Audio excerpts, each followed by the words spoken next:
আসন ছেড়ে ঘরের দরজা খুলে দেখে শ্যামল অচৈতন্য অবস্থায় মাটিতে শুয়ে আছে। সে ঘটি থেকে মন্ত্রপুত গঙ্গা জল নিয়ে শ্যামলের সর্বাঙ্গে ছিটিয়ে দিতেই শ্যামল আস্তে আস্তে চোখ মেলে তাকায়। ও বাবা গো! এই কাহিনীর সমস্ত চরিত্র এবং ঘটনা সম্পূর্ণ কাল্পনিক। বাস্তবে জীবিত বা মৃত কোনো ব্যক্তির অথবা কোনো ঘটনার সাথে এর মিল থাকলেও তা সম্পূর্ণ অনিচ্ছাকৃত এবং কাকতালীয়, ব্যবহৃত অপ্রাকৃত এবং অলৌকিক ঘটনাক্রম পরিবেশনার উপক্রম মাত্র। কুসংস্কারে বিশ্বাস করবেন না, কুসংস্কার ছড়াবেন না।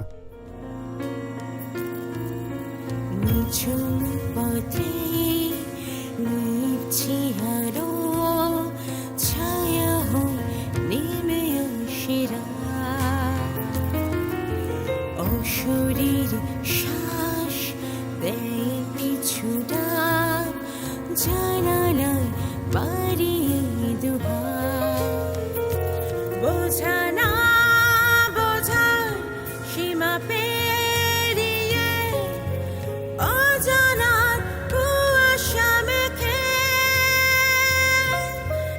না বলা কাহিনী শোনাতে।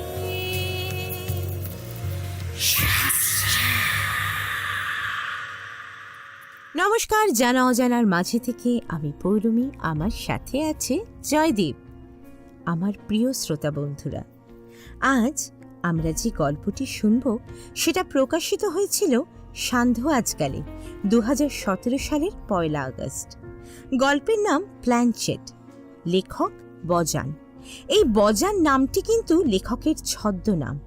লেখকের বিশেষ অনুরোধে আমরা ওনার ছদ্মনামটি ব্যবহার করছি। শুনতে থাকুন লেখক বজানের কলমে প্ল্যানচেট। ভূত প্রেত দত্তি দানবের গল্প শুনে অনেকেরই আত্মারাম খাঁচা ছাড়া হয়ে যায়, আর রাত হলে তো কথাই নেই। তখন মনের সাহস আনতে রাম নাম জপ করা ছাড়া উপায় থাকে না।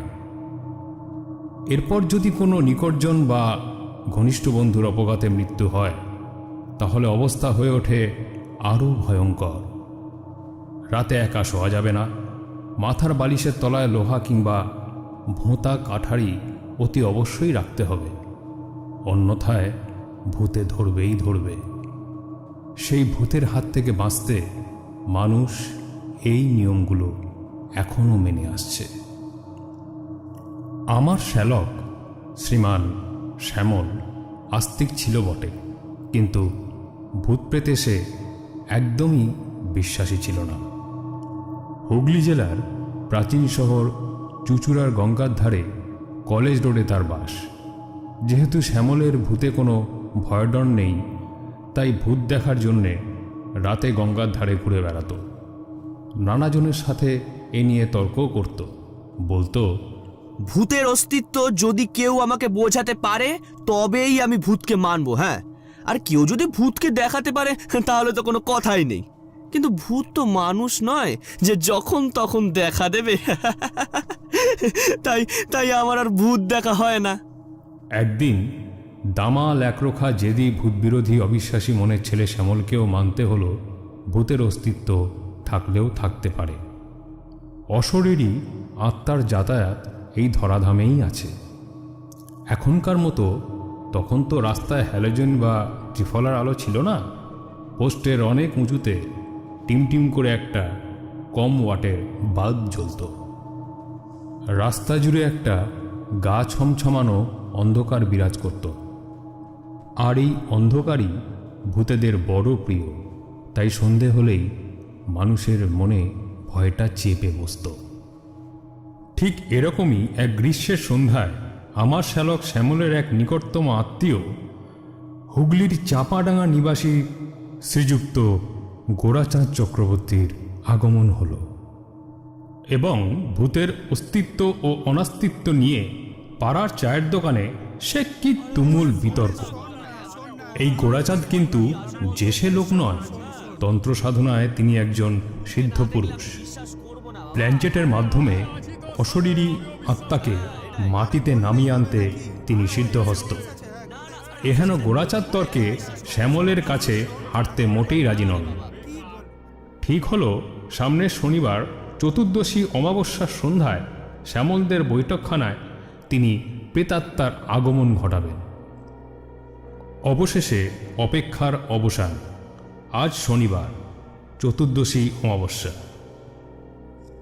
সন্ধ্যাবেলা এক পশলা বৃষ্টি হয়ে গেছে, গুমোট ভাবটা কেটে গেছে।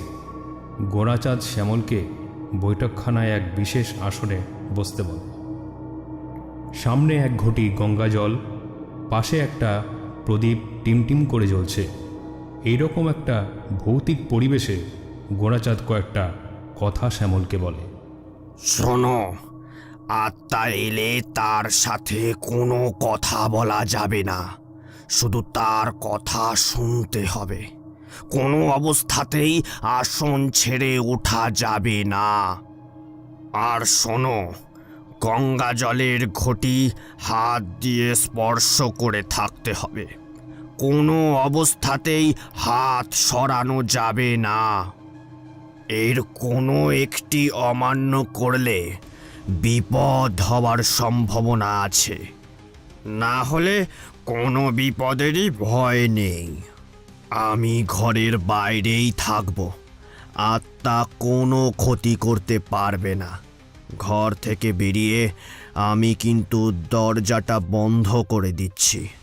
শ্যামল গঙ্গা জলের ঘটিতে হাত দিয়ে স্পর্শ করে তীর করে কাঁপতে থাকা প্রদীপের দিকে তাকিয়ে চুপ করে বসে রইল। দরজার বাইরে উৎকণ্ঠিত আত্মীয় পরিজনরা। এই যে, তোমরা এদিকে এসো। গোড়াচাঁদ তিনজন ইয় স্ত্রীকে একটা 6 ইঞ্চি উঁচু 3 পায়া টুলের ওপর মোমবাতি জ্বালিয়ে সেই টুলকে স্পর্শ করে কোনো মৃত ব্যক্তির নাম এক মনে স্মরণ করতে আমাদেরকেও বলে। আবার কেন দিদি শুনুন না, আমার বড্ড ভয় করছে। তারা বাবা ভয় পাস না, কে আমি দেখতে দে। ঠাকুরমশাই শুনুন না, আবার আমাদেরকে কেন এই শোন না রে, কোথায় আমাকে ছেড়ে দেন দিদি ভাই। শুনুন না, এইগুলো যদি চলতে থাকে, যদি সত্যি সত্যি, আরে তোর বাবা সত্যি সত্যি ভূত আসবে, তো চুপ কর চুপ কর চুপ কর। হ্যাঁ হ্যাঁ হ্যাঁ হ্যাঁ, ঠিক আছে ঠিক আছে। এই 3 পায়া টুলটাকে স্পর্শ করে থাকো। আর ওই যে জ্বলন্ত মোমবাতি, ওই মোমবাতির দিকে তাকিয়ে এক মনে কোনো মৃত ব্যক্তির নাম স্মরণ করতে থাকো। আর সে নিজে লাল রঙের কাপড় পরে, গায়ে ওই একই রঙের উত্তরীয় ও মাথায় পাগড়ি দিয়ে একটা মোটা কম্বলের আসনের ওপর বসে বিড়বিড় করে মন্ত্র আওড়ে যেতে লাগল। ওম স্বস্তি, ওম স্বস্তি, এইভাবে ওম স্বস্তি। বেশ কিছুক্ষণ চুপচাপ থাকার পর সহসা ঘরের ভেতর থেকে একটা ক্ষীণ কণ্ঠ শোনা যেতে লাগল। মনে হচ্ছে যেন বহু দূর থেকে কিছু কথা ভেসে আসছে। শ্যামল গঙ্গা জলের ঘটিটা শক্ত করে ধরে আছে। মনে হচ্ছে ঘটির জলটা তোলপাড় করছে, কেউ যেন ঘটিটা ফেলে দিতে চাইছে। সে দেখছে একটা ছায়া মূর্তি তার চারপাশে গোল হয়ে ঘুরছে। তার গরম নিঃশ্বাস ঘাড়ের উপর এসে পড়ছে। সে ক্রমাগত বলে চলেছে, আমায় ছেড়ে দে, আমি আর পারছি না। আমাকে ডেকে তোর কি লাভ? বলছি তো আমি কিছু করতে পারবো না, বড় কষ্ট হচ্ছে, এবার ছাড়। গোড়াচাঁদ সহসা আসন ছেড়ে ঘরের দরজা খুলে দেখে শ্যামল অচৈতন্য অবস্থায় মাটিতে শুয়ে আছে। সে ঘটি থেকে মন্ত্রপুত গঙ্গা জল নিয়ে শ্যামলের সর্বাঙ্গে ছিটিয়ে দিতেই শ্যামল আস্তে আস্তে চোখ মেলে তাকায়। ও বাবা গো! গোড়াচাঁদ অভয় দিয়ে বলে, আর ভয় নেই, যে এসেছিল সে চলে গেছে। সবাই উৎসুক নয়নে শ্যামলের দিকে তাকিয়ে আছে। শ্যামল অস্ফুট স্বরে বলল, বাবা এসেছিল, আমি স্পষ্ট দেখেছি তাকে। গোড়াচাঁদ হাসতে হাসতে বলল, তাহলে শ্যামল বাবু, ভূতের অস্তিত্ব এবার বিশ্বাস হচ্ছে? শ্যামল ঘাড় নেড়ে সায় দেয়। বাবা, অনেক হয়েছে, অনেক হয়েছে। আমি আর অবিশ্বাস করব না। ভূত আছে, ভূত আছে। আমি বিশ্বাস করলাম ভূত আছে। তার ভূতে অবিশ্বাসী মন এখন ভূত বিশ্বাসী হয়ে উঠেছে। গোরাচাঁদ চেঁচিয়ে বলে, ও মাসি, শ্যামলকে আজ একা শুতে দিও না। ও যেন তোমার ঘরে শোয়। তবে ভয়ের কিছুই নেই। ভূত কারো ক্ষতি করে না। অশরীরী আত্মাকে প্ল্যানচেটের মাধ্যমে আনা যায় বটে, তবে কাজ না করাটাই ভালো। এই ঘটনার পর থেকেই আমরা সবাই গোরাচাঁদের কথা বিশ্বাস করতে লাগলাম। আপনারা শুনছিলেন লেখক বজানির কলমে প্ল্যানচেট, গল্পের বিভিন্ন চরিত্রে জয়জিৎ ও অঙ্কিত। শুনতে থাকুন, আমাদের সঙ্গে থাকুন, আর অবশ্যই অবশ্যই আমাদের চ্যানেলটাকে সাবস্ক্রাইব করে আরও নতুন নতুন গল্প শোনার সুযোগ পান। আপনাদের সকলকে অনেক অনেক ধন্যবাদ জানাই।